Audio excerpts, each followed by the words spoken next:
Good evening and welcome to the India Law Forum and LITFest 22nd SKOCH Summit. On December 16th, 2012, the cries of Jyoti Singh drowned India as a nation.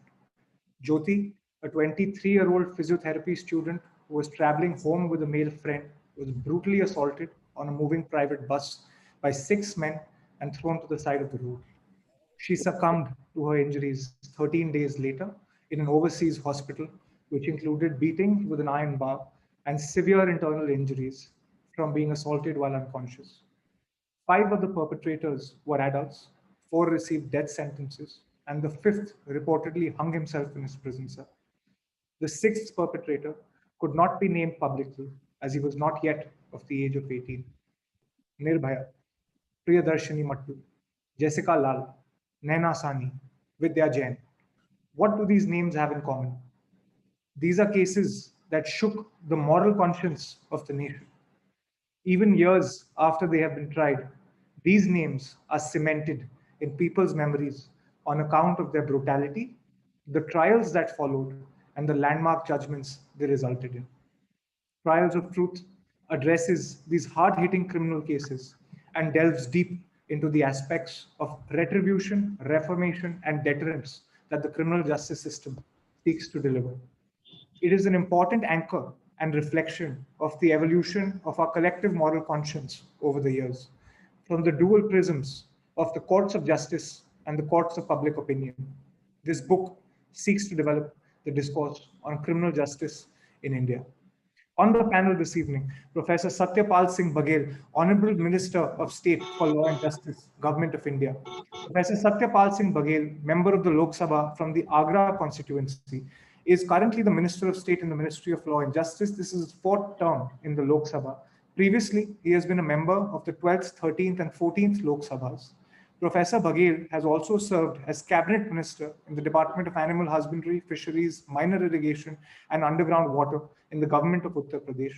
The Honorable Minister has several literary and artistic accomplishments to his credit and writes poetry. He also has a deep appreciation for Indian classical and folk music and literature. Professor Saab is a highly qualified and distinguished educationist who holds an MSc in military science, an MA in history, an LLB, a PhD, and Professor Baghel has previously taught defense studies as an associate professor at Agra College. Ms. Pinky Anand, the author, former Additional Solicitor General and Senior Advocate, Supreme Court of India. Ms. Pinky Anand is a renowned expert in the field of constitutional law and has fought numerous cases which have led to landmark judgments. Some of the leading cases fought by her are related to the constitutional right of freedom and expression for the Indian actress Khushbu, in which the Supreme Court upheld the rights in a path-breaking judgment and quashed 21 cases of defamation. The legal battle for BJP leader Arjun Munda to be made Chief Minister of Jharkhand was fought by Ms. Anand. The delimitation case in the Supreme Court leading to the implementation of the Delimitation Commission's orders in the country on the basis of the 2001 census saw Ms. Pinky Anand at the helm. A graduate of Harvard Law School, an INLAC scholar, and an honorary professor, she is the second woman in India to have been awarded the High Constitutional Law Office of ASG. Ms. Anand lectures in universities in India and abroad and in various national and international conferences. Ms. Gauri Goburdhun, co-author, is associate at P&A Law Offices. Gauri Goburdhun has completed her LLM from Georgetown University Law Center and holds an LLB in intellectual property law from Amity University. Previously, she's worked as an associate at Associates. Delighted to have Mrs. Rekha Sharma, Chairman of the National Commission for Women, with us. Mrs. Rekha Sharma assumed the charge for chairperson of the National Commission for Women on August 7th, 2018. She has been a member of the commission since August 2015. Prior to joining the commission, Srimati Sharma was actively associated with civil society organizations in various capacities. She has worked extensively on issues impacting women's lives. Before joining the commission, she was a member of the District Consumer and Redressal Forum in the government of Haryana. Srimati Sharma has also been instrumental in establishing a registered NGO called Haryana Mahila Utthan Samiti, which works for the empowerment of rural women in the state. Mr. Mahesh Jethmalani, lawyer and member of parliament in the Rajya Sabha, is a senior advocate and a sitting Rajya Sabha MP. He's had an illustrious career spanning 40 years at the bar and has appeared in several cases of national importance, including the trial and appeals of the former Chief Minister of Maharashtra, the A.R. Antulay case, and appeals before the High Court and Supreme Court of the two accused in the assassination of Prime Minister Indira Gandhi, as well as the trial of Harshad Mehta. Ms. Milee Ashwarya of eBury Publishing and Penguin Random House, India. Her focus has been on championing the best voices in fiction and non-fiction while publishing a range of bestsellers across segments. Her published authors include Prime Minister Narendra Modi, Piyush Pandey, Hussain Zaidi, Yuvraj Singh, Hindol Sengupta, R. Gopalakrishnan, Karan Johar, and Ravi Subramaniam, to name a few. It is pertinent that this discussion is being moderated by none other than renowned cinema personality, Ms. Gul Panag, who is not only a distinguished cinema personality with an accomplished career, but is also a social activist. Ms. Panag runs a foundation in her grandfather's name, the Colonel Shamsher Singh Foundation, that works on various social issues such as promoting citizen-government partnerships towards gender equality, addiction awareness, education, employment, and disaster management. She is a frontline advocate who regularly engages and facilitates dialogue and debate on critical issues of gender equality and justice, environmental issues, fundamental rights, secularism, and political accountability. Ms. Panag holds a bachelor's in mathematics, economics, a master's in political science, as well as an LLB. We're delighted to have our distinguished panel with us this evening. May I now please invite Shri Samir Kochar, Chairman SKOCH Group, to declare the discussion. Namaskar. The description itself is so riveting and gut-wrenching that I really don't want to stand between you and the panel discussion. So I would just like to welcome you all. I think you are some of the busiest people in India, and I'm grateful that you're honoring us with your kind presence in this SKOCH Summit and the first India Law Forum. I'm particularly thankful to the Honorable Minister, Shri Satya Singh Baghel. Baghel ji, जो आप अपने जिलों में हैं और वहाँ से remotely हमसे कार से हमसे आप बात कर रहे हैं, आपका बहुत बहुत धन्यवाद. I would like to leave the discussion to Gul Panag. Thank you, Gul. Thank you, Mr. Kochar. Good evening, ladies and gentlemen, my esteemed panelists, and those of you who joined us remotely from their devices. I'm indeed privileged to be here moderating this conversation, and particularly so on the subject of the interface of law and society and law and humanity. It is an utmost privilege as a law student to have the opportunity to speak with someone of the eminence of Mrs. Pinky Anand, and of course, our Law Minister, Minister of State, Mr. Baghel. Also on the panel, there is Gauri, who is an accomplished lawyer herself, Mrs. Sharma, and of course, Milee Ashwarya. Thank you so much for giving me this opportunity. I'd like to thank the SKOCH Group. I'd like to thank the India Law Forum for making me part of this. I'd like to start this discussion by firstly congratulating the author. Ma'am, this book is absolutely outstanding.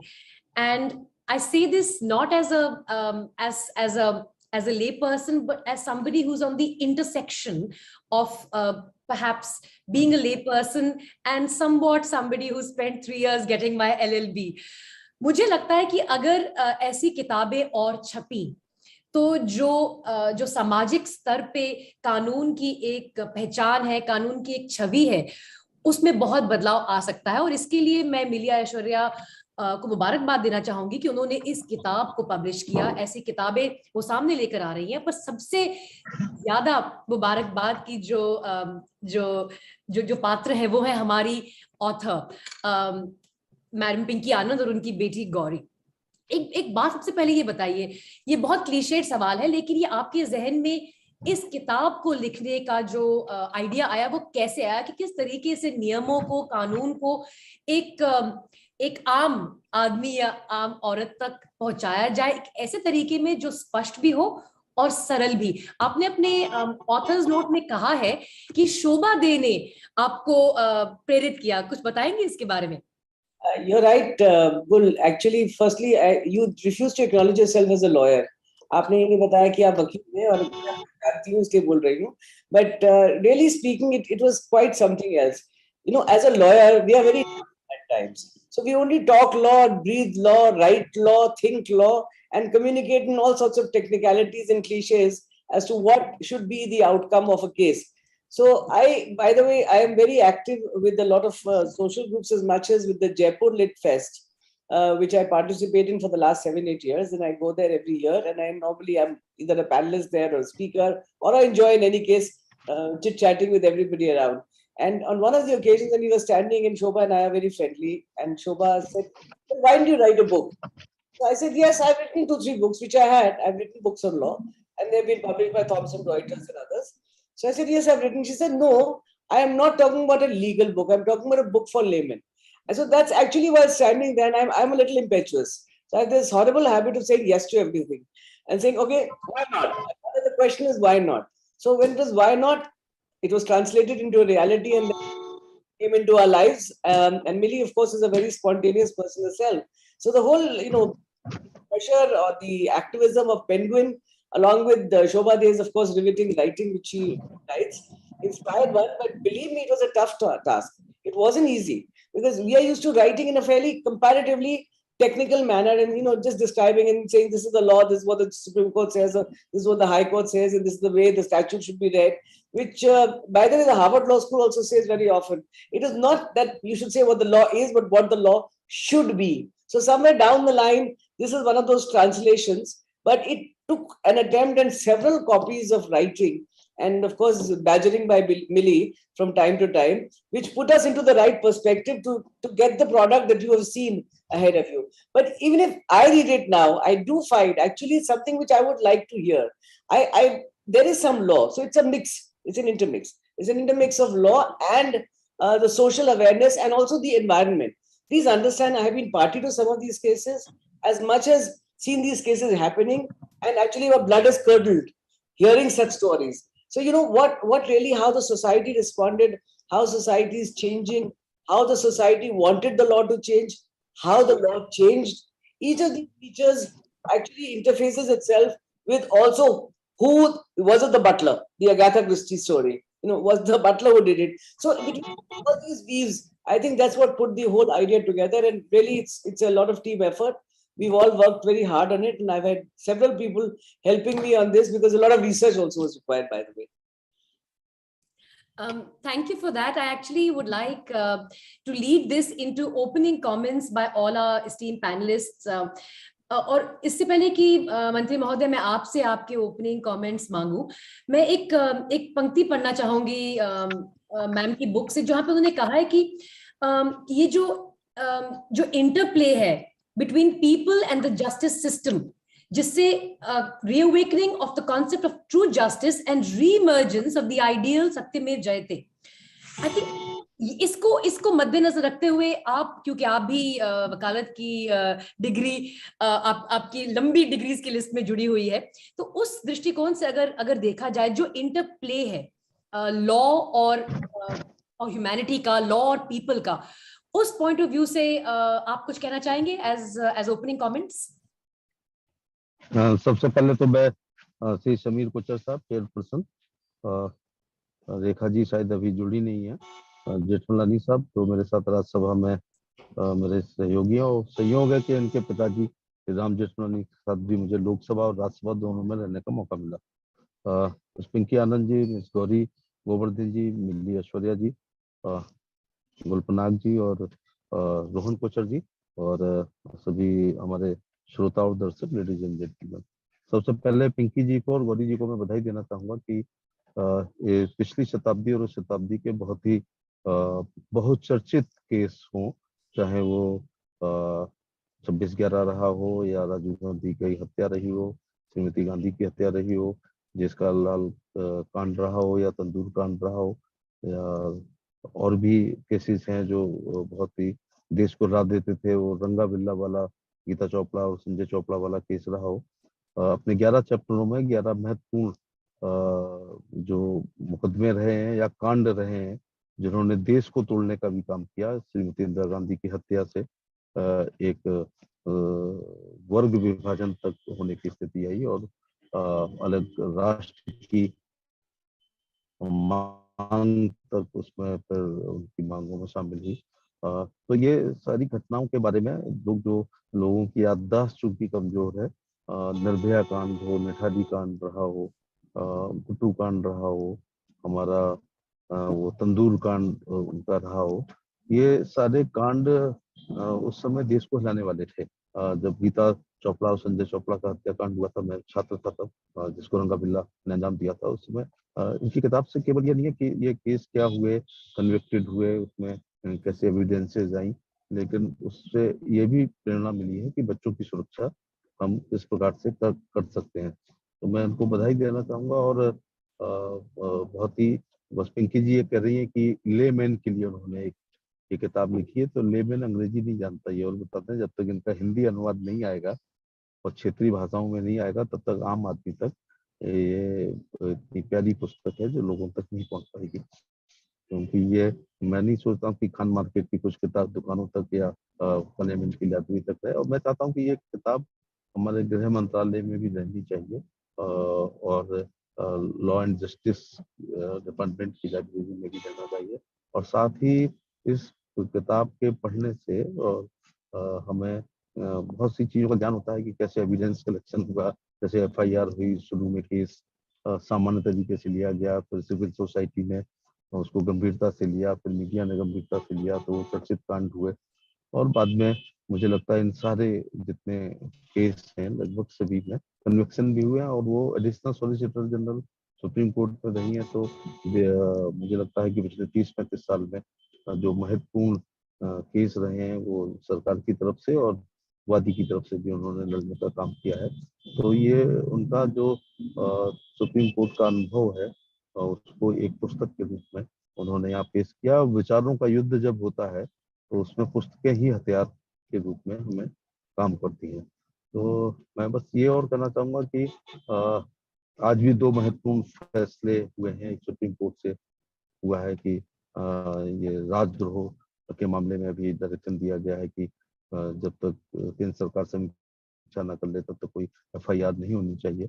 और इसी प्रकार से पति पत्नी के बीच में जो 375 IPC बलात्कार या अननेचुरल सेक्स की तमाम सारी एफआईआर आजकल हो रही हैं, उसके मामले में आज high court, Delhi high court के एक न्यायाधीश ने उसको सही माना है और एक ने उसको सही नहीं माना है। तो ये एक बहुत महत्वपूर्ण आज फैसला है, और निश्चित तौर से मुझे लगता है कि ये सुप्रीम कोर्ट जाएगा और 3 जजों की बेंच इसको शायद तय करेगी।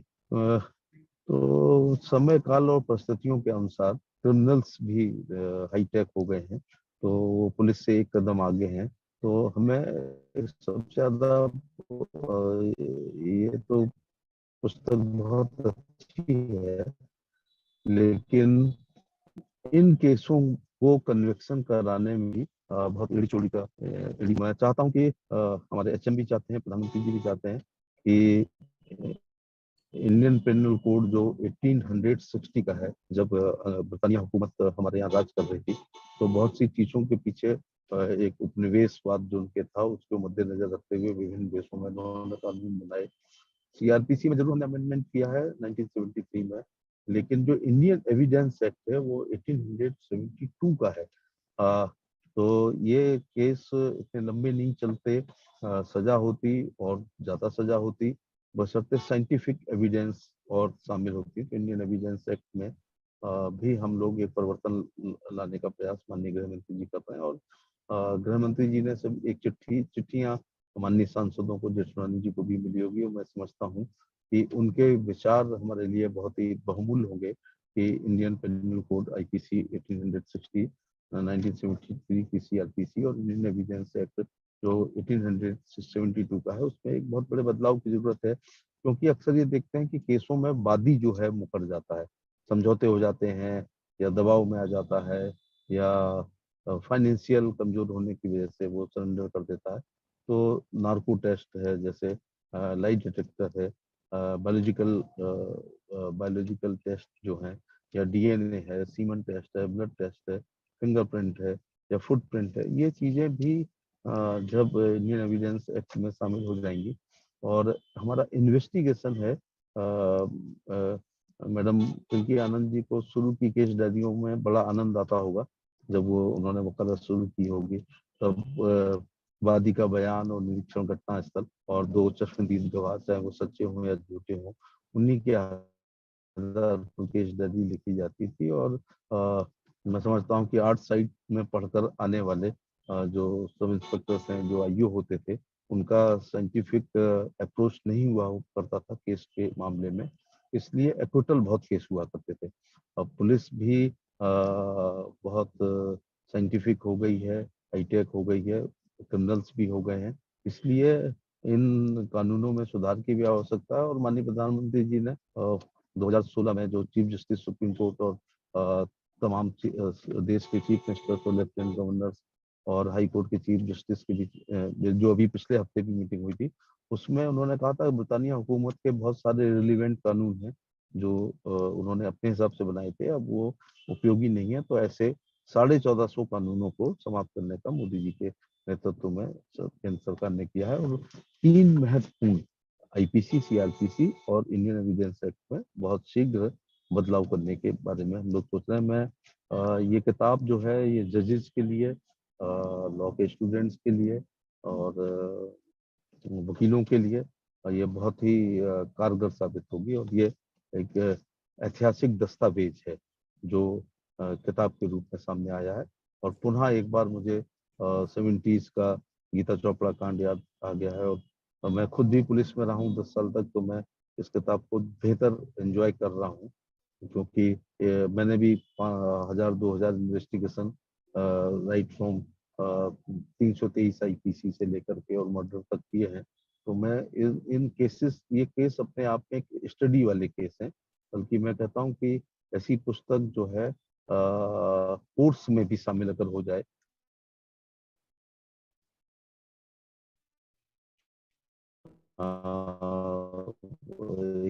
केस स्टडी के रूप में शामिल हो जाए तो भी बेहतर है। ये आपराधिक इतिहास का के जो महत्वपूर्ण केस को विभाजित करने का भी प्रयास किया है, वर्ग विभाजन भी हुआ है और इसमें सांप्रदायिकता भी बढ़ी है। ऐसे केसों में पुलिस का प्रोटेक्शन क्या रहा, प्रिकॉशन क्या लिए गए, कैसे गवाहों को गवाही दिलाई गई है और कैसे जो है कन्विक्शन कराया गया है, ये हमारे लिए बहुत ही महत्वपूर्ण है।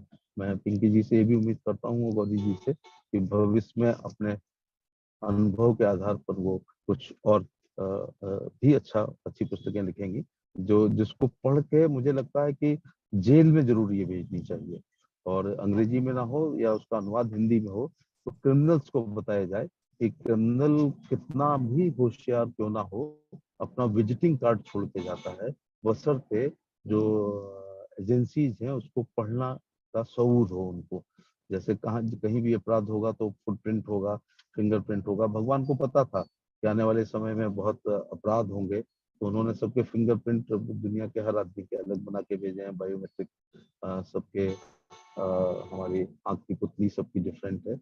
तो ये एक क्रिमिनल्स को भी, बल्कि तिहाड़ जेल के हार्ड क्रिमिनल्स को भी ये पुस्तकें वहाँ हिंदी अनुवाद में या क्षेत्रीय भाषा में पहुंचे कि आप कितने भी होशियार हो, एक दिन निश्चित तौर से आपकी जगह विभिन्न राज्यों की जिला जेल या सेंट्रल जेल में ही आपको आना ही पड़ेगा, क्योंकि कभी ना कभी, मैंने कहा ना कि क्रिमिनल कितना ही होशियार हो, विजिटिंग कार्ड छोड़ता है, हम लोग उसे पढ़ नहीं पाते हैं। लेकिन अब आने वाले समय में पुलिस ऑफिसर्स भी बहुत साइंस ग्रेजुएट आ रहे हैं, पुलिस एकेडमी का सिलेबस चेंज हो गया है, जो हमने कभी पढ़ा था उससे डिफरेंट स्टडी आजकल पुलिस एकेडमी में हो रही है। तो क्रिमिनल्स के लिए ये बुरे दिन शुरू हो गए। बहुत बहुत धन्यवाद आपका बघेल साहब। मैं अब गौरी को आमंत्रित करना चाहूंगी अपने ओपनिंग रिमार्क्स देने के लिए, लेकिन थोड़ा सा डायरेक्शन देते हुए मैं ये भी पूछना चाहूंगी, Gauri, you wrote this book as a law student. You come from a home where both your parents, practice law. How does that work out for someone who is a young person navigating through their own challenges, both as a teenager and then later as a college going person?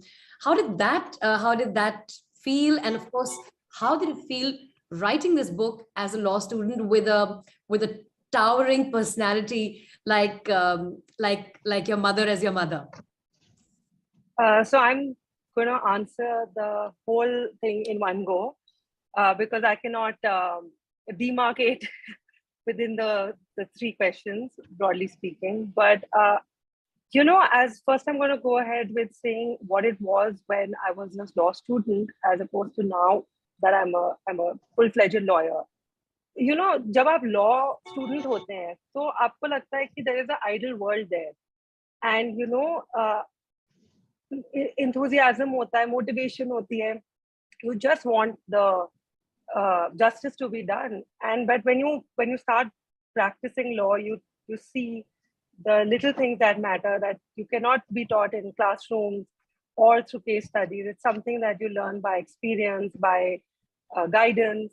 So definitely there is a big shift in my own perspective from when I actually wrote the book and now that I look back and see, now my perspective has completely changed as a lawyer, as a practicing lawyer. And it's just different. It's very different.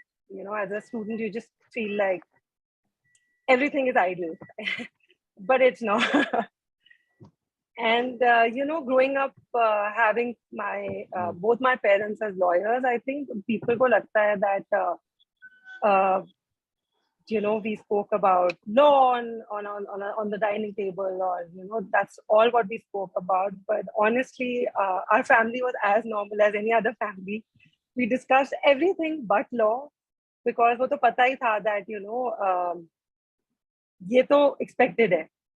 So, yes, we did discuss law only when there was something in the papers, to be honest, not something that would come up every day on the dining table. But it's just growing up having lawyers as your parents, it's a little scary just because you know what you're getting into, yet you don't know. you see them doing this all their life. There is some kind of interest and some kind of excitement to it, but at the same time, there's there are such big shoes to fill in, and it's just it's just somebody who's not just me, not just for a lawyer. I mean, anybody whose parents who have decided to go in the same profession as their parents probably feel the same way. So that's just universal across, I think, all professions.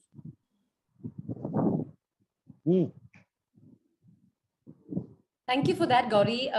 My next question is to Rekha ji.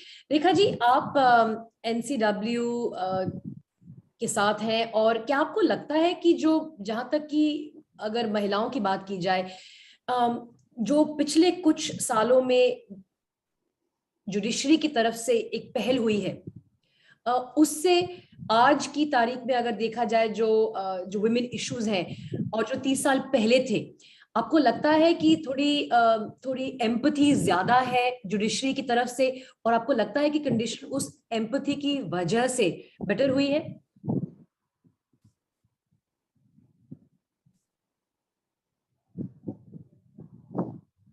Good evening, Gul, and good evening to all the panelists. And first of all, let me congratulate Pinky ji for coming up with such a fantastic book.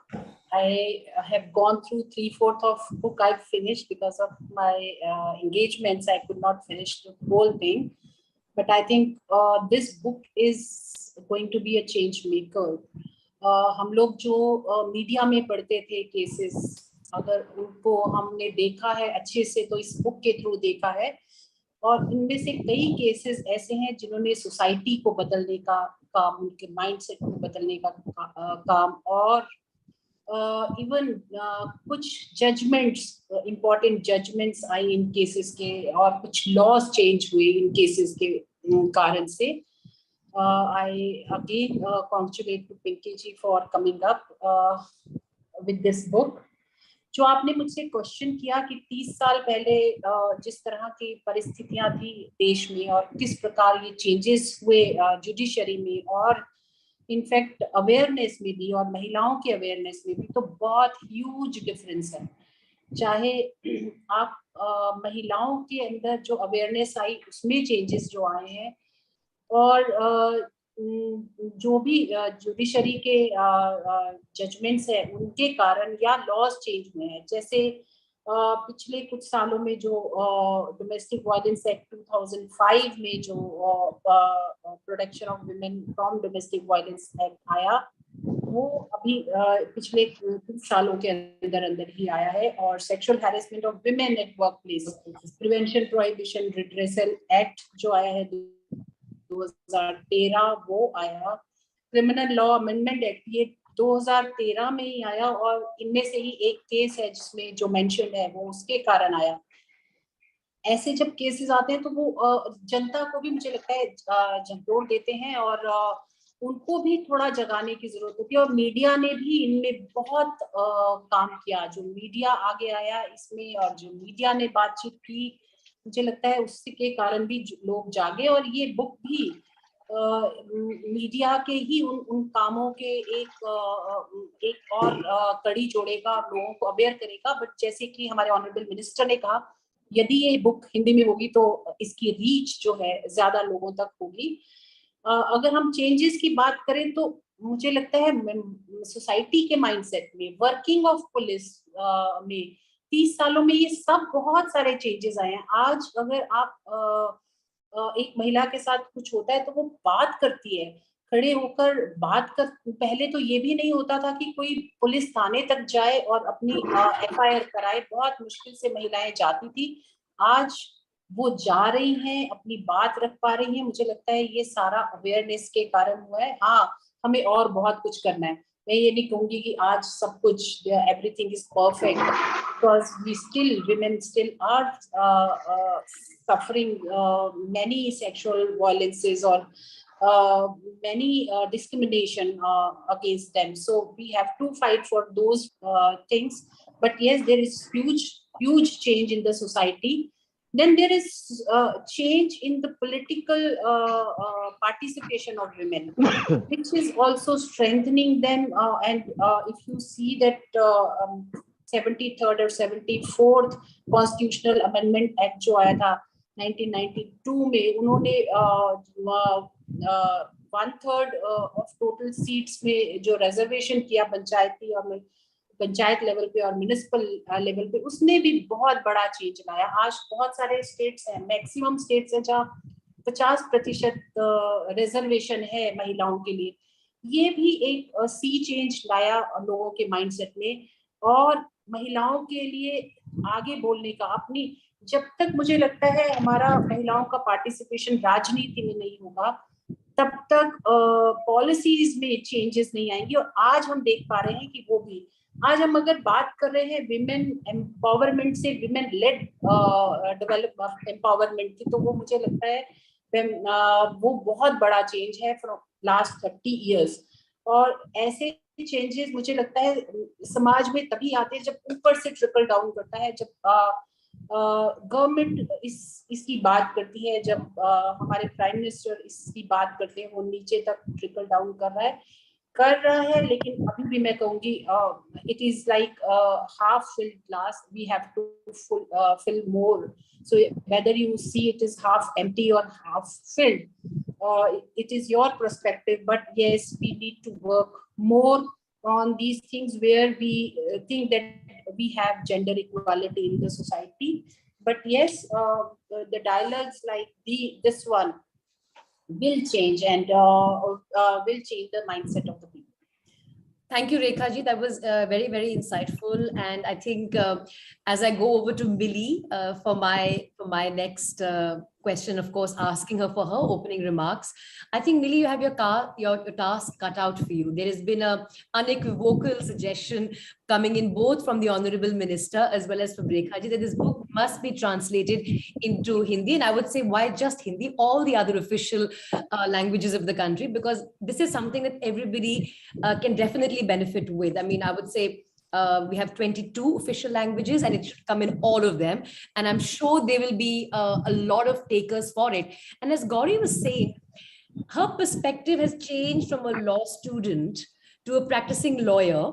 And I think that is something that this book would help with. Would you like to shed some light on the reasons that you saw that this book should be published, and why you think it's so important for lay persons to understand law? A little bit of perspective from my side as a lay person. When I was in the law, I'd be like, but you can see this person is guilty. And now you realize that's blasphemy. As somebody who knows the law, you cannot say that. Everything, as the Honorable Minister has said, comes down to the Evidence Act, which, yes, is dated and is in terrible need of upgradation.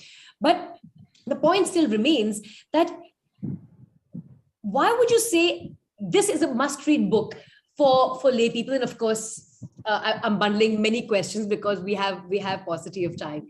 But these are really essentially my ask of you is your opening remarks. Keeping in mind these two things, why would you think this book is a must-read for lay persons?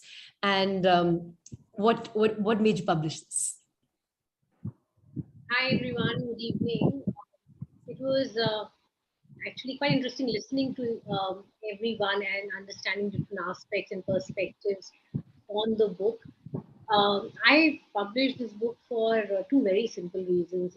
I loved Pinky when I met her, and I felt that she's very straightforward, forthright, and I felt that we could actually bring this book out, because books also take some time to publish. It's not so easy. There is a long gestation period, and we have to work like a team, and the chemistry has to work. And in my experience, I always go with my gut. So I thought that this would make a good team, and I think it turned out like that. It isn't easy to write a book for anyone. Let me just say that, because it requires a lot of discipline. It's just not, you can't just think one day that you write and you write a great book and it happens automatically. There's a lot of effort, discipline, dedicated effort that goes on in the making of the book and various aspects of it. And this book was a combination of technical and interesting facts and insights. So we have to maintain the balance, So like Pinky said, there is a bit of law there, because these are actual real cases, things that we have, grown up listening to and heard about or read about a lot in the media. But what the book essentially does is we've shortlisted cases that actually had an impact on the country, on law, on society in general. But there are also cases where she was involved and she had insights to share. So you have all of the information in one place and presented simply, not like technical law books, which I think are scary for most of us lay people. So that was the objective, and I think it has worked, because the book has done very well. And I take your point on translations, because I think the book should be available to even more people in various languages. Hindi being one, but we do bring out our books in various other regional languages like Tamil, Telugu, Marathi, and so on. So I think there is a potential to reach newer audiences as well. And I think before I end, I would urge Pinky to write more, because it was lovely pestering you the first time around. And I think there is so much more to say, and I think we are ready for another one. I certainly am. So I'm going to leave you with that thought, and I hope that happens soon. I have an interjection here, Gul. So may I, with your permission? I know you're asking the question, moderating, but two things. I mean, the pestering of Milee, and let me tell you what she pestered me maximum for. It was this mix between law and reality check. Because ultimately, for example, when portions, the usual legal kind of lingo that we used to do, quote passages and make propositions. See, there's too much of this, and the slashes that are there, if you saw them, she's much more on the screen than she is otherwise. But be that way, she's got it going. And just for our reference, this book has been published in Japanese, by the way. Yes, Wow. Internationally also there is a huge. Yes. Wow. Thank you for that. I actually want to go back to the Honorable Minister. Baghel साहब, अभी इन्होंने reality की बात की, law और reality. एक तो होता है कानून और एक reality जो असल में हमारे समाज में प्रचलित है।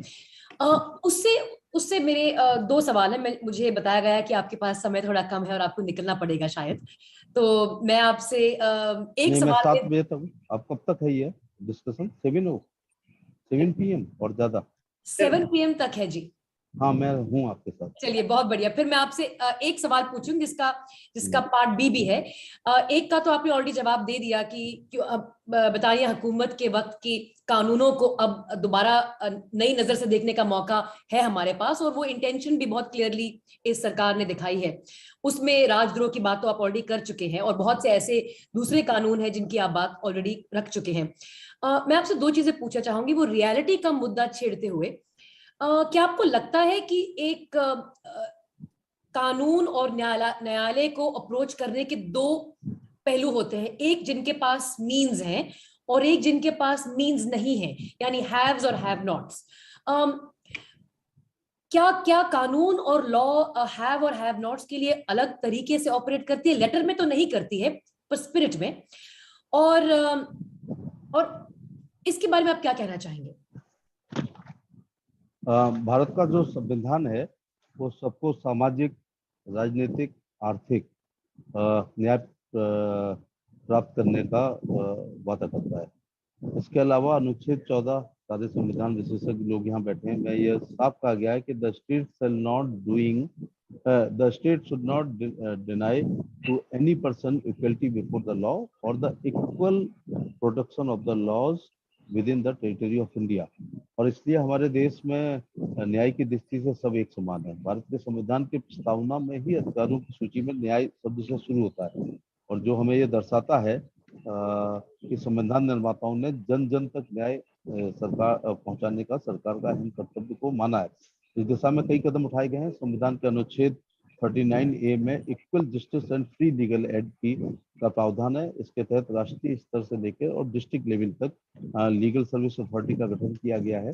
ऐसे लोगों के लिए जो सामाजिक रूप से, आर्थिक रूप से, राजनीतिक रूप से कमजोर हैं, दलित, पिछड़े, शोषित, वंचित लोग हैं, तो ऐसी अथॉरिटीज ये संशोधन सुनिश्चित करते हैं कि न्याय हमारे नागरिकों के दरवाजे तक पहुंचना चाहिए।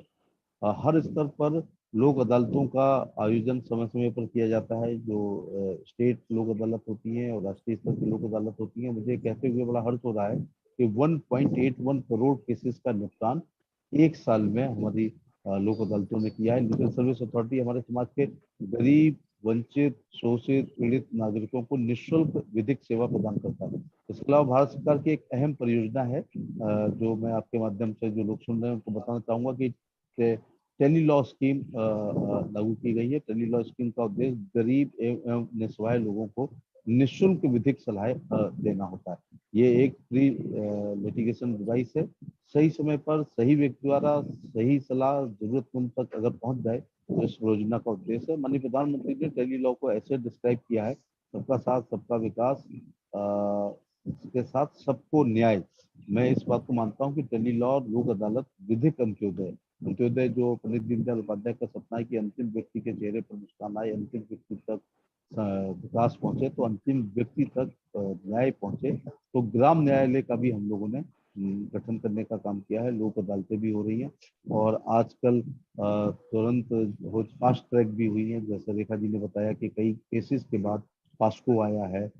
महिलाओं के अधिकारों के लिए बहुत सारी कानूनों में परिवर्तन किया गया है, सजाएं भी बढ़ाई गई हैं। तो टेली लॉ के माध्यम से वो प्रो बोनो एक हमारी स्कीम है। तो मैं वकील साहिबानों से भी ये अनुरोध करना चाहूंगा कि हमारी सोशल रिस्पॉन्सिबिलिटी की तहत हमें जाना चाहिए। मैं पिंकी जी एक बहुत गंभीर बात कहने जा रहा हूँ, मुझे लगता है देश में बवाल भी हो सकता है, लेकिन एक पुस्तक आप ये भी लिखें कि जो लोगों को आजीवन कारावास हो गया है या 20 साल की सजा हो गई है या मृत्युदंड दिया गया है, और अगर ये कहा जाता है एविडेंस एक्ट में कि मरता हुआ आदमी झूठ नहीं बोलता है, तो फांसी पर चढ़ता हुआ आदमी भी झूठ नहीं बोलेगा अगर उसकी सारी अपीलें खारिज हो गई। एक पुस्तक इस बात पर भी आनी चाहिए कि क्या ये अपराध उन्होंने वास्तव में किया था, क्या इस अपराध में वो इन्वॉल्व थे।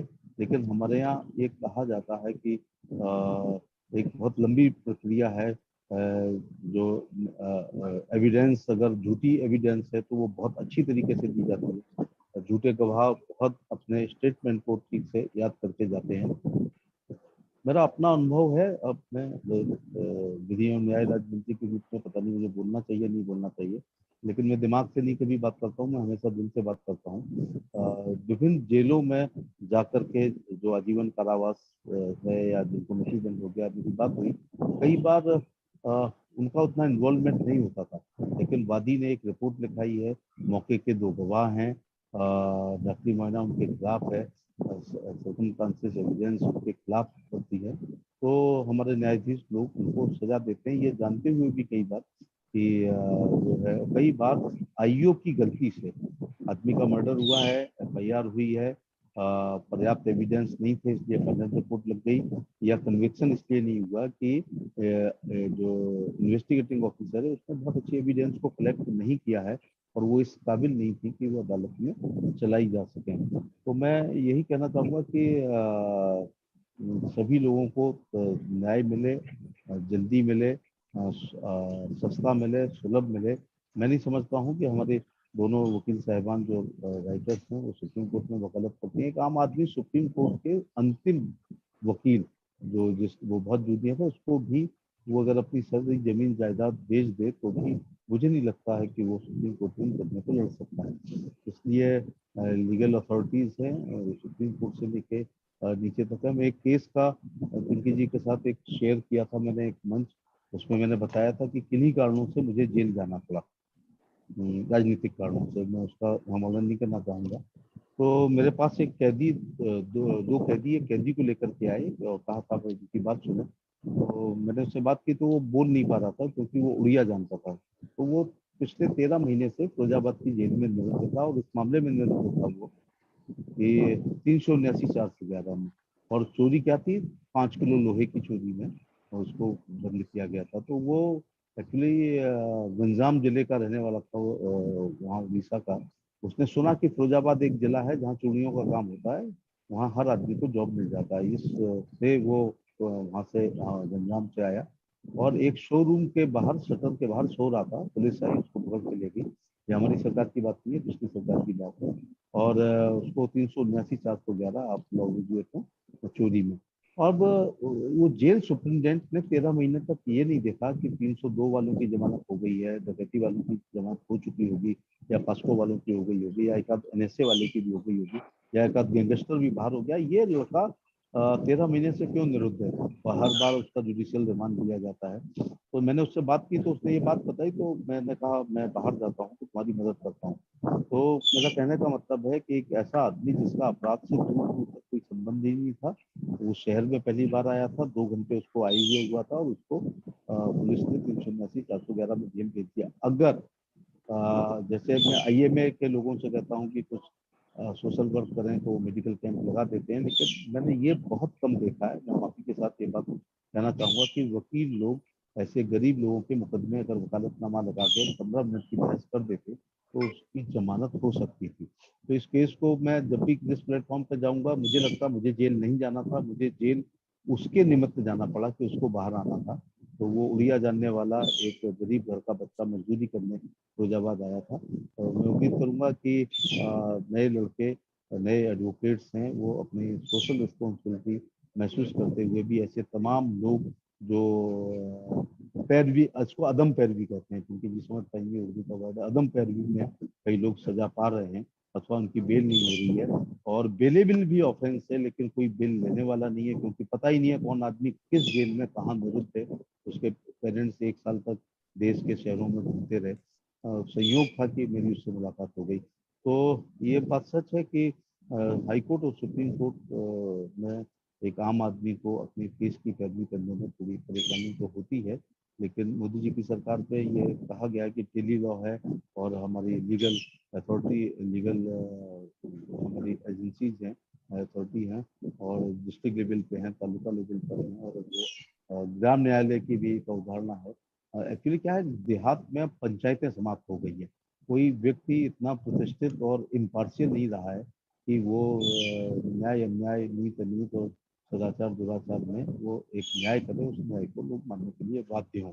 क्योंकि लोगों की अब वो रेपुटेशन नहीं रही है, पार्टी से एफिलेटेड हो जाते हैं या कास्ट से एफिलेटेड हो जाते हैं या अपने गोत्र के बारे में सोचते हैं। तो जो हमारा पंचायत हुआ करती थी नए पंचायत स्तर पर, और जो पंचायतें निर्णय करती थी वो पंचायतें मान्य होती थी। तो मेरे गांव में 70 साल तक 323, 504, 506 की भी तहरीर थाने में इसलिए नहीं दी गई कि मेरे ग्राम सभा पंचायत कर देते थे।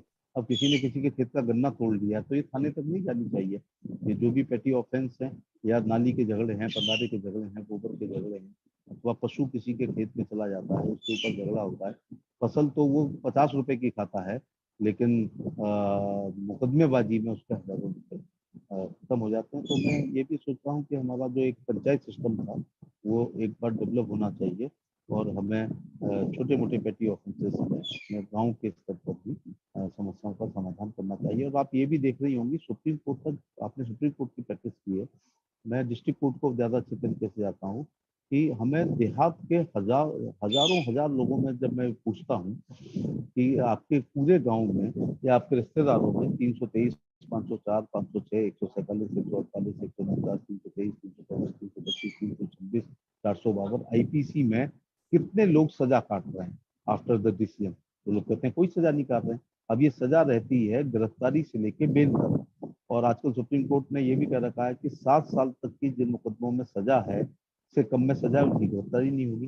चार्जशीट जाएगी, तारीखें पड़ेगी, कन्विक्शन हो सकता है 1 साल, 2 साल, 4 साल का जो है, लेकिन अभी भी अपराधी और आम जनता सजा उसको मानती है जो थाने से पकड़ के ले जाया जाता है, और उसके बाद वो जेल भेजे जाते हैं। बाद में तारीखों की लोग चिंता ही नहीं कर रहे हैं कि हमारी ट्रायल के बाद भी हमको सजा हो सकती है। तो जब 323, 504, फिर क्या होता है, नेता लोग बैठते हैं, समाज के सरपंच लोग बैठते हैं, और जब हजारों रुपए बर्बाद हो जाता है तब जाकर के एफिडेविट दाखिल होते हैं और समझौता होता है।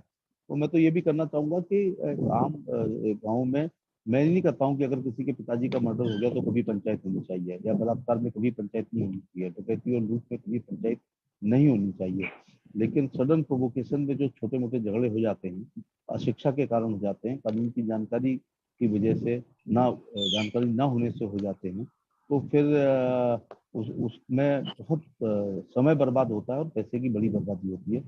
हमारी सरकार ने tele law, pro bono scheme, उसके साथ साथ है लीगल अथॉरिटीज ऐसी की है, नालसा वगैरह है, कि हम आम आदमी को, और आजकल जो है लोक अदालतों के माध्यम से, जैसे कहते हैं सरकार के मुकदमे हैं, हम 1,81,00,000 मुकदमों को जो है लोक अदालत के माध्यम से निपटारा किया गया। बहुत बहुत शुक्रिया आपका मंत्री महोदय. I have a question for you, Pinky ma'am, and this will be my last question before I'll have to hand over the moderation to Rohan, because I have something else at 7 o'clock. Pinky ma'am, if you would want your readers to take one thing away from this book, what would that be? I think it is faith. I think it is the fulfillment of something that happens. And the second connected part would be the active engagement of civil society. I think personally, that has been the biggest take I have from the cases that I've covered in this book. That civil society participated in one way or the other and resulted in huge changes in law or even the justice delivery system to take note. Now, most of these cases may have gone by had it not been for the active engagement of civil society, including Billa Ranga, by the way. Mr. Baghel, you remember Billa Ranga ke case mein, there were so many witnesses who came forward. The police, in fact, was fairly ineffective. They didn't do much, but the civil society actually engaged in it, and that resulted in changes. So my belief is that law changes social norms, and I do believe that society also changes law and compels it to change when it is standing still. I think that's very well said, because what you've said repeatedly is that law is almost like a mirror to society in a way. I mean, law has to ultimately look for the greater good, and with times law must change, not just with times, but sometimes things can take a very different turn unless and until civil society pressure builds up and forces a sense of compliance in terms of a demand for what is considered to be justice served. So I think that's really well said. And I think my takeaway from that would be that civil society must not must not rest. I mean, at any given point of time, they must always stand up for what they believe is right. So Satyamev Jayate is the kind of takeaway key that we have here. Thank you. I think we have time for one more question before I can hand this over to Rohan, who is going to wear after this the moderator cap. Has Mr. Jethmalani joined us? No, he hasn't. Okay. I actually want to go back to Rekha ji. You already mentioned when we last on your last response to my question that today we have a lot more recourse to law than we did, say, 30 years ago. In fact, a lot of the far-reaching changes in society, specifically with regard to women, when it comes to prevention of sexual harassment at workplaces, 2013, which in a way came out of the Vishakha guidelines, which came out of a landmark judgment of a really gruesome case, because I think that interface of civil society, which is what Pinky ma'am just spoke about, would you like to give your take on that? कि जब civil society की तरफ से एक सामाजिक दबाव पड़ता है, एक प्रेशर पड़ता है, उससे जो असल में महिला सशक्तिकरण है, वो ही तभी प्रभावित हो पाता है? Not only civil society, I will say, समाज का कोई भी तबका जब जाग कर अपनी आवाज उठाता है, तो मुझे लगता है फिर चाहे वो जुडिशरी हो या गवर्नमेंट हो, उनको सुनना ही पड़ता है। और चाहे नए लॉज बनाने की बात हो, अमेंडमेंट की बात, या कोई जजमेंट देना हो जजेस को, काफी प्रभावित करता है जब समाज खड़ा होता है किसी भी केस में। हमने जो इस बुक में भी देखा, जितने केसेस थे, जैसे अभी पिंकी जी ने कहा बिल्ला रंगा के टाइम पुलिस ने वो काफी खराब किया था वो केस, और सोसाइटी के बहुत सारे लोग आगे आए जिन्होंने देखा था उन बच्चों को उस कार पे बैठे हुए, या जिन्होंने भी वो विटनेस थे, वो आगे आए और उन्होंने वो केस बढ़ाया। सिविल सोसाइटी बाद में पार्ट बनी, लेकिन वो जो विटनेसेस थे, अगर वो पीछे हट जाते तो मुझे नहीं लगता कि इस केस में प्रॉपर जजमेंट हो पाती या जस्टिस मिल पाता। बहुत सारी चीजों में मुझे लगता है महिलाओं का साथ आज भी नहीं देते। और आज जो सोसाइटी है वो ज्यादा बिलीव करता है कि वीडियो बनाए, अगर कोई ऐसी चीज हो रही है, कोई सड़कों पे कोई ऐसी महिला के साथ कुछ गलत बात हो रही है, they would rather prefer to make a video than dialing 100 number, which is very sad.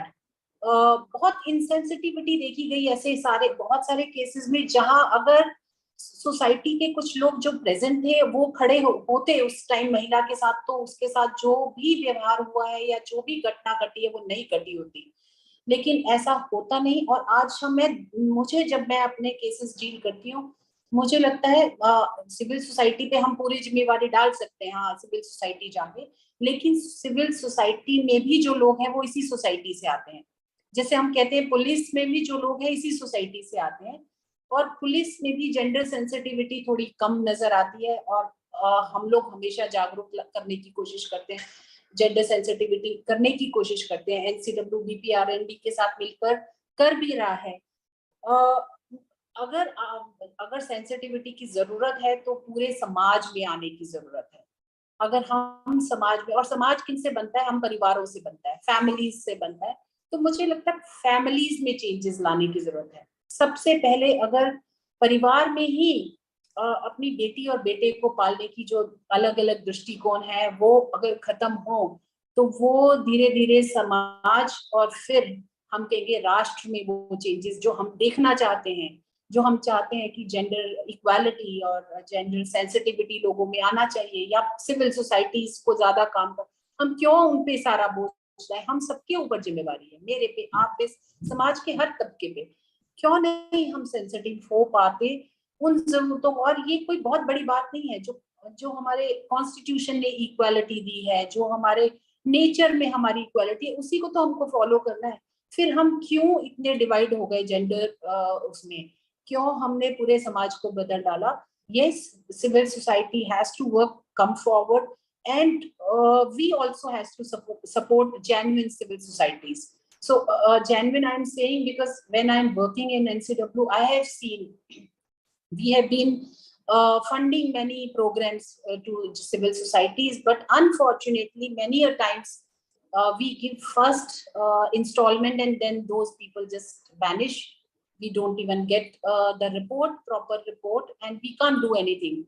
But there is now mechanism to check on these things because Niti Aayog ke saath register hona chahiye, these civil societies and all that. Saying all this, I again will go back to my first point, that we as member of the society need to be more sensitive towards the needs of women, towards the safety and security of women. When we are seeing that times are changing, बहुत कुछ change हो गया, उसके साथ साथ हम देखते हैं कि harassment के तरीके भी change हो गए. आज साइबर प्रॉब्लम्स जो है, साइबर सिक्योरिटी जो औरतों की है, वो बहुत बड़े स्टेज पे है. साइबर क्राइम बढ़ते जा रहे हैं महिलाओं के अगेंस्ट. हम जहां जहां टेक्नोलॉजी की बात करते हैं, हम कहते हैं कि हम टेक्नोलॉजी में आगे बढ़ रहे हैं, वहां पे नए तरीके लोग ढूंढ लेते हैं महिलाओं को हैरेस करने के. उनको भी हमें अगर उनमें भी चेंज लाना है, तो again I will come back कि हमें हमारा mindset towards women need to be changed. Thank you. Thank you so much for that, Rekha ji. Very, very valid points. And I think the change must come from within our homes if we really want to see change in society. Very, very well said. With that, I'd like to thank all the esteemed panelists. I have a hard stop and Rohan will now take over the role of moderator.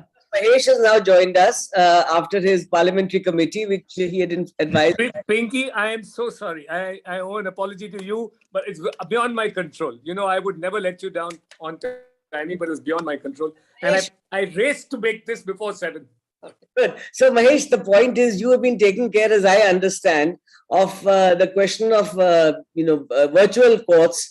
And I believe that that is one of the most important issues today, as justice for all is not only through talking about law and change in the interface between society and law, but as much from the virtual court, which I think has had its own part. But just to bring you on track, Mahesh, and we'll just take a couple of quick questions from you.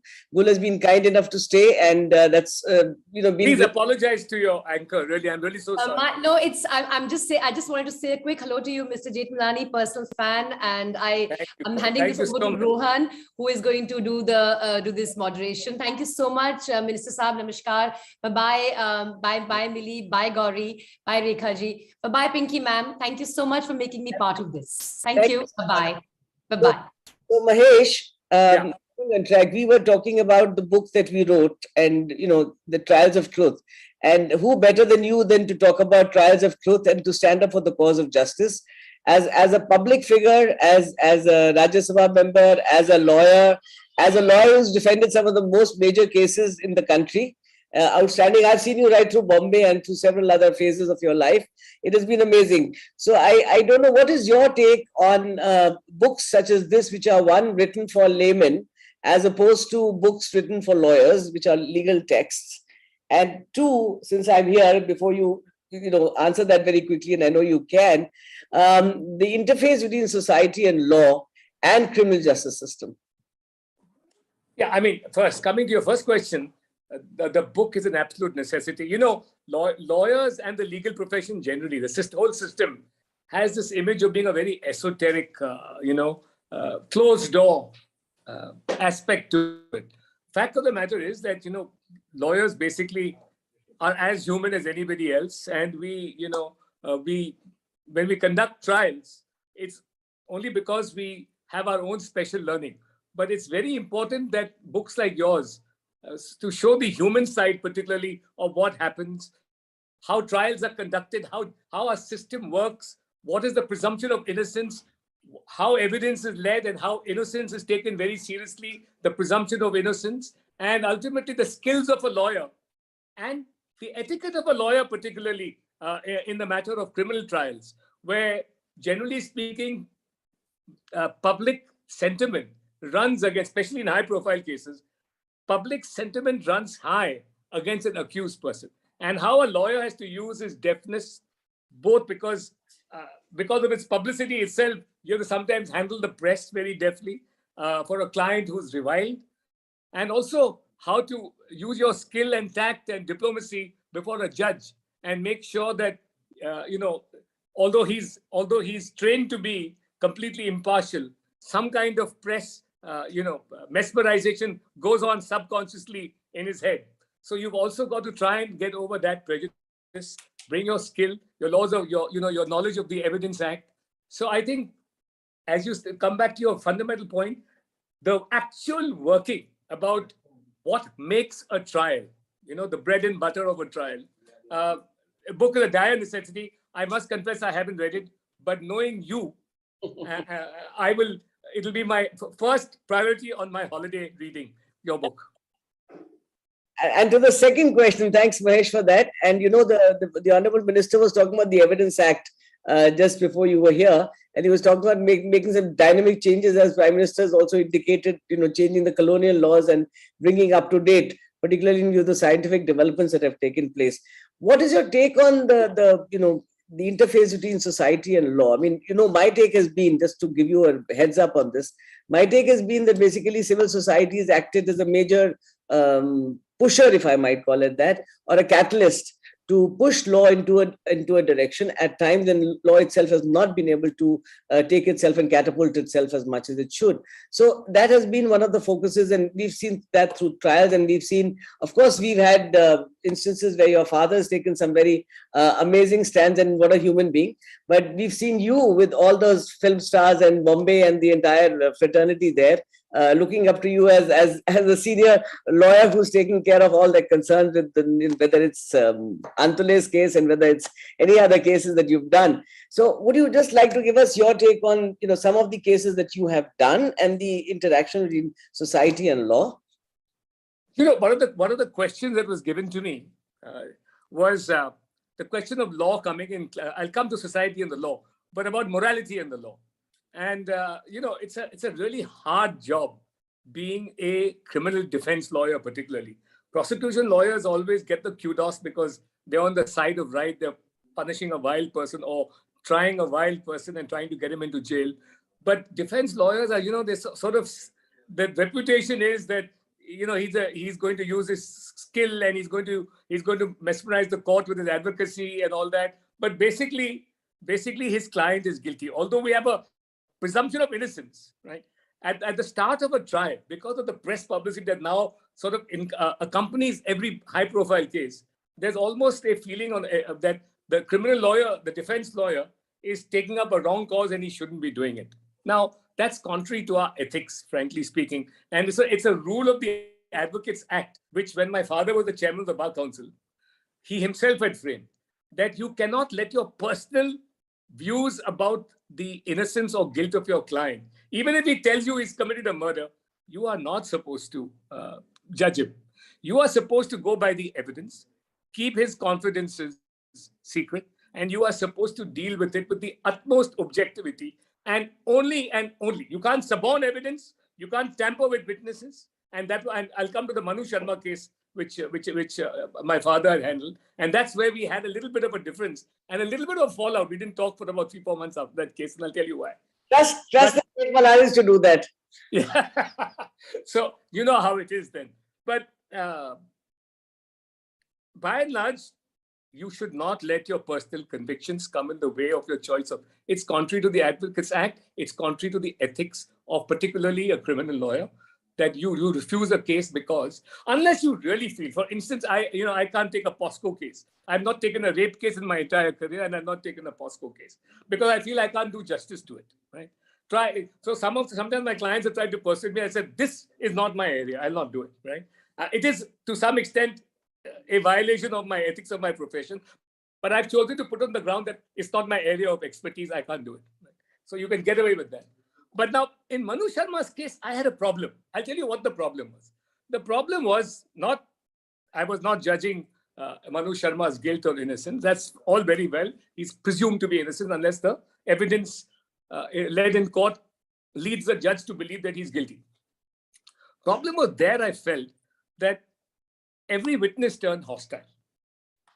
And I believe that when the other side, when a defense, and it was an allegation, of course, even that's presumed to be not true, but it was an allegation. And I felt that if you are going to subvert justice, right, and get an acquittal by those means, then we have to call into question the very Bar Council rule.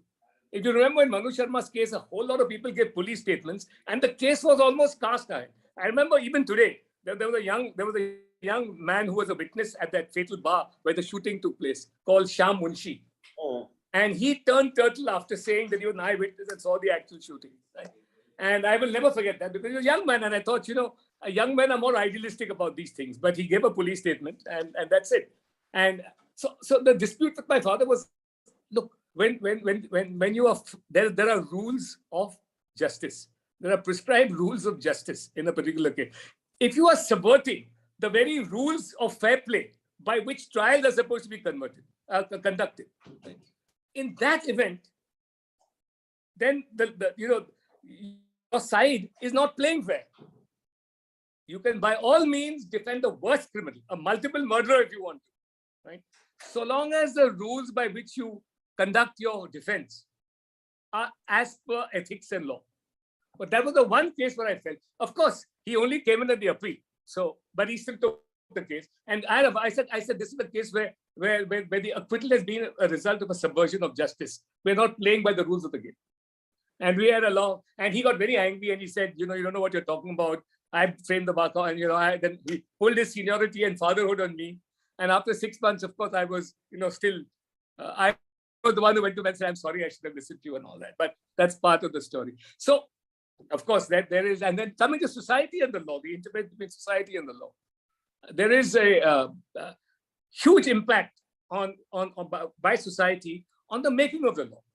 Now, the most important, the most significant matter I can think of is civil society's huge outcry in the Nirbhaya rape case.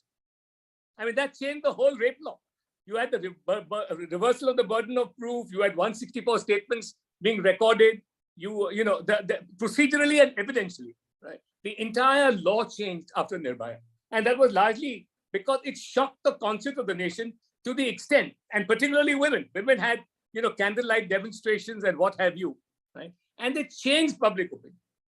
It may still have happened, but there's no doubt that the reaction of civil society and women in particular was a major factor in changing that law.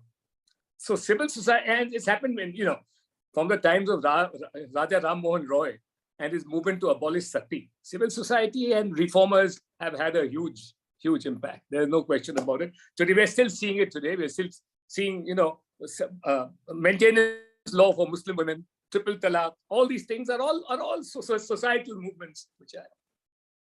No, you're right, Mahesh. Thank you so much. I think it's been a very engaging conversation, and we've kind of overstretched our time. And thank you for stepping in to share. I'm so sorry for coming late. I apologize to you, Pinky, most of all, and of course all your guests and millions of viewers. I have no doubt are watching your show. Thank you so much. So I'll hand the mic back to Rohan to take over and to close the session. After this very engaging conversation that we've had, and thanks to Gul, who had to leave at 7, and we continued thereafter. Yeah, thank you, Pinky ji. Before Rohan closes it, I just wanted to get in a sentence or two. Welcome, Mahesh ji. This is Samir Koche here. Thank you. A thing that came out very strongly is the role of civil society. But it takes a lot for civil society to outrage now versus when what used to happen during Billa and Ranga. So you are seeing a societal degradation or heightened thick skin to crime. It's the most heinous crime that shakes the society and gets them to participate. Now, how do we change that is going to be a big question, because then you have to change a lot. हमारे ज़माने में एक संस्कार नाम की चीज होती थी जो माँ की गोदी में मिलते थे, and there was a sense of morality and there was a sense of right and wrong, and practically every family used to have that. And by and large, a middle class or a poor India used to live by that. So one byproduct of reforms and economic growth is that there has been a complete erosion in that sense of morality. So how do you manage morality and economic growth is one challenge, and I think that's a huge challenge. The second thing is that today the laws are so complicated. While they impact the common people, they impact the civil society. Civil society has no understanding of it. when it comes to techno-legal legislation, it could be Privacy Act, it could be something like crypto regulation, it could be gambling. These are very, very complicated issues, and we see that cowboy-style lobbying of USA has come into India, and there is all kind of misinformation that gets peddled, and there is no law to control lobbying. So while lobbying is there, it is not regulated. So fake news and fake blockchain cannot work without crypto kind of nonsense carries on, and it captures the civil society's imagination. And so I don't know how do we address these challenges. If I may, I would want a brief answer to this first from Mahesh and then from you, Pinky, before Rohan closes this. Mahesh ji? No, sorry. The thrust of your question is what exactly? What is? No, the answer to all this was that the society must outrage more. So I'm saying the capacity of South is getting blunted. The capacity of, and the second thing is the society can only outrage about, and you talked about there's a greater participation in lawmaking, but there are so many laws that they can't possibly even understand, and they're going to impact them very intimately, like the Privacy Protection Act. Well, I mean, the Prime Minister has called for a simplification of our colonial legislation, and that whether that's possible or not, because the trouble with law is in a sense an esoteric subject. It is governed by precedents, and then there is terminology used in culpable homicide has a particular meaning. So it is very difficult to simplify, to make law very accessible to the common man. But talking about outrage, I think we have a pretty alert civil society even today. I mean, take something like sedition, right? It is being misused, and you have a very powerful lobby now, right? Even if the law on sedition doesn't go, which I think should not go, but there will be serious measures taken both through the judiciary and the legislature that this law is not misused. So I enter a caveat there. I don't feel that our threshold of outrage has diminished. On the contrary, I feel I think we underestimate Indian society. I think we're a very robust society. And with the advent of social media, right, which in a sense is also divisive, but it's also made people very conscious of issues. And it's made people conscious of their rights as individuals and collectively, both. So, I think the advent of social media has boosted civil society's capacity and inclination to be outraged. Right. So, Pinky, what about you?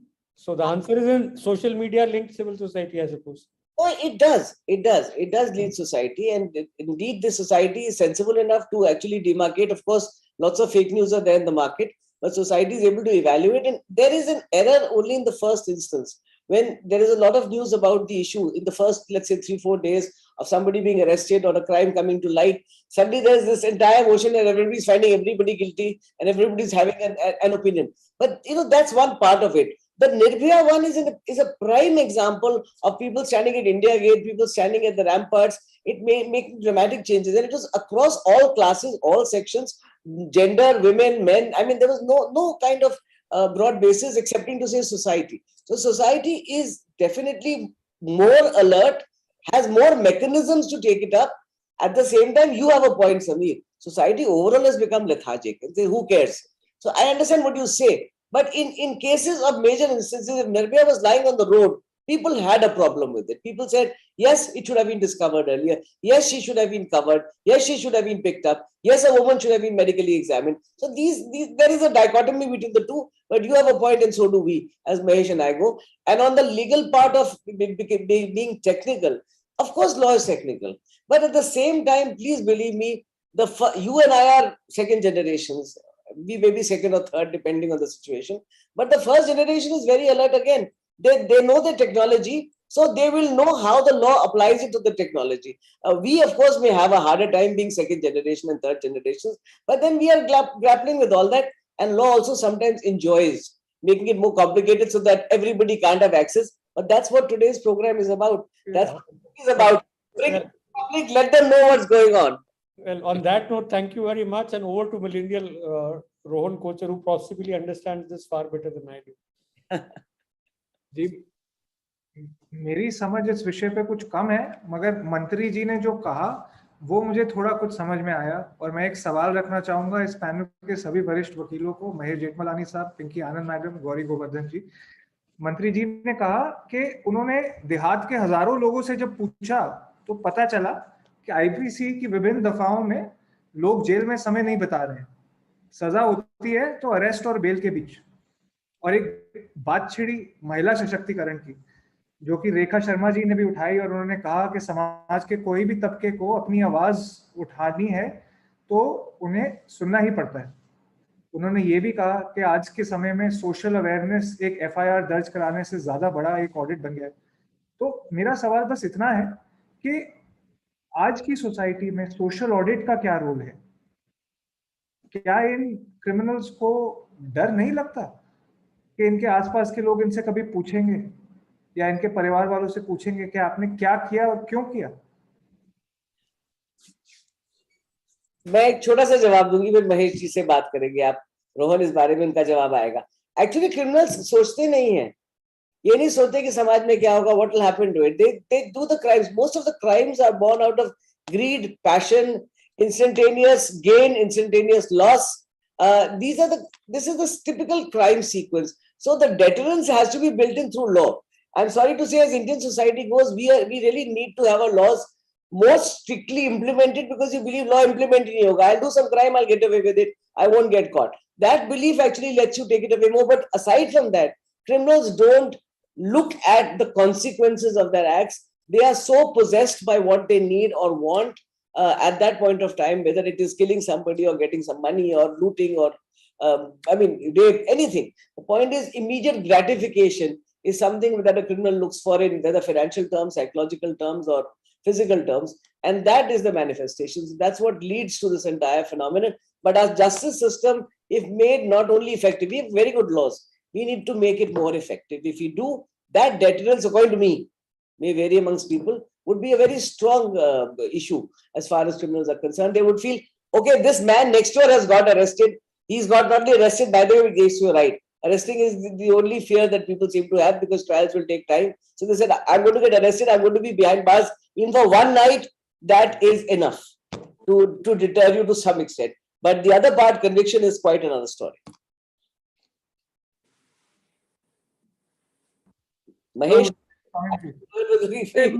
मैं पिंकी से सहमत हूँ in one respect, that but the real fact of the matter क्या है is that society now, the criminals, as Pinky pointed out, उनकी greed की कोई हद ही नहीं।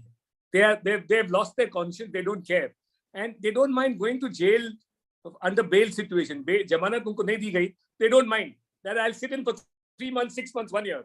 But if I made that amount of money, and आजकल तो हम करोड़ों की बात कर रहे हैं, I mean, the figures have now gone to 10,000, 15. The scams are of that amount. So people are willing to sit in jail for some time. After all, the trials take such a long time that by the time the trial is ripe for a hearing, the next scam has taken place and they are forgotten. So the only punishment which a criminal of the worst kind, worst economic kind, gets, I mean, murder cases fortunately are fast tracked and you get justice at least at the trial stage. But in these economic offenses, people have, for 2 reasons, got no deterrence. उनको इसीलिए कोई डर नहीं है, तो 2 कारण हैं. One is that after bail, they feel they're over. We spend 6 months to a year to maximum 2 years. Of course, now in the latest scam, people are spending 2.5, 3 years already in all these bank frauds which are taking place. Second is that society is very forgiving of people. इनको शन किया जाना चाहिए. People who rob banks particularly and loot the nation and the economy, they should be socially ostracized. उनको दूर रखना चाहिए.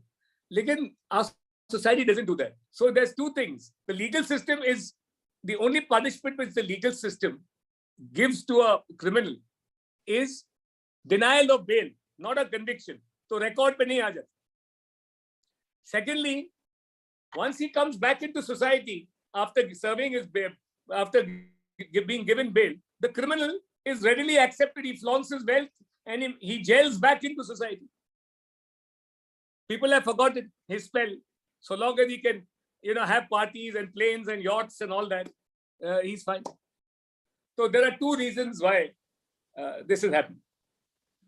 Thank you very much. Gauri, I noticed you haven't spoken, so you are also familiar as much as Ron. What do you think? You're on mute. Yeah. Yeah. So I have to agree with both my seniors at bar here as to their opinion about it. But I personally feel that when crimes are committed, there is definitely no conscience there. But I also feel that they feel they have nothing to lose. You know, sometimes these criminals they're living a better life inside than they're living outside. With petty crimes, especially if I mean that category of criminals. So you know there is a lot of different viewpoints that could contribute to this question of yours. But all in all, I feel like they definitely don't have any conscience when they are committing a crime. There is nothing. It's not what is going to happen after that. It's just, let's just do this and let's see what will happen. And unfortunately, because of our justice system or whatever one may say it, there are lacks, there are loopholes, which I really truly believe that in the coming future and for the generations to come, the deterrence is definitely going to be there in a stronger way. Thank you very much. They are page 3 before they commit the crime, and they remain page 3 after they've done that. Over to Rohan. Well put, Samit. I just have a slightly theoretical question, if I may, on a parting note. This is an excellent book that I had the pleasure of reading. And, you know, Mr. Jethmalani, it has a very famous case, one that your father fought, the Nanavati case. And the case talks about social fault lines, which existed in society, and they came to play in the courtroom, the divide between the Sindhi and the Parsi communities in Bombay. How often do you get to see these social fault lines come to play within courtrooms, in your experience, sir? Very often. Very often. I mean, but you know, the Nanavati case, that's only one aspect. The Parsi versus Sindhi thing happened. There's only one little aspect. And ultimately, let me tell you, Nanavati got off because of an exchange. A presidential pardon was given both to a Sindhi criminal, right, who was jailed for fraud, and to Nanavati. So both lawyers for both sides agreed to a pardon so that one Sindhi and one Parsi would get off on a presidential pardon. So there was peace between the communities ultimately in that case. But there's a far more interesting case in Delhi, which I didn't know about in 2009. And that makes a riveting story, and more about it later. In fact, it makes for a better film script than even Nanavati. It was just briefly, it was a army man who had served 3 wars, 1962, 1967, 1971, who killed his wife's lover while he was away. He was a major in the army, and he killed him by sending him a letter bomb. Now that's it. I'm not going to give you more because this is it happened. The case is a reported case in 2009, and my father appeared. He was convicted in the lower court, and my father. It's a more interesting case in Nanavati. It's a crime of passion again, but a more interesting case than Nanavati. And I will send you that judgment if you're. But I'm discussing this with a movie producer in Bombay and giving him the entire case law in that case, and it's a riveting story. And what happened in the appeal court to get this man off? The matter went to the Supreme Court also. The state appealed against him, but he died during the pendency of the appeal. So it's a very, very interesting story. And he was a highly decorated officer, high-ranking officer in the army who fought 3 wars: 62, 65, 71. Thank you so very much for spending this evening with us. They say if I have seen further, it is perhaps by standing upon the shoulders of giants. And I think it's a great learning experience for the thousands of viewers that were watching this book discussion. And thank you very much to Ms. Pinky Anand and Ms. Gauri Goburdhun for writing an excellent book which will serve as an anchor and a reflection of the evolution of our collective moral conscience for the years to come. Namaskar.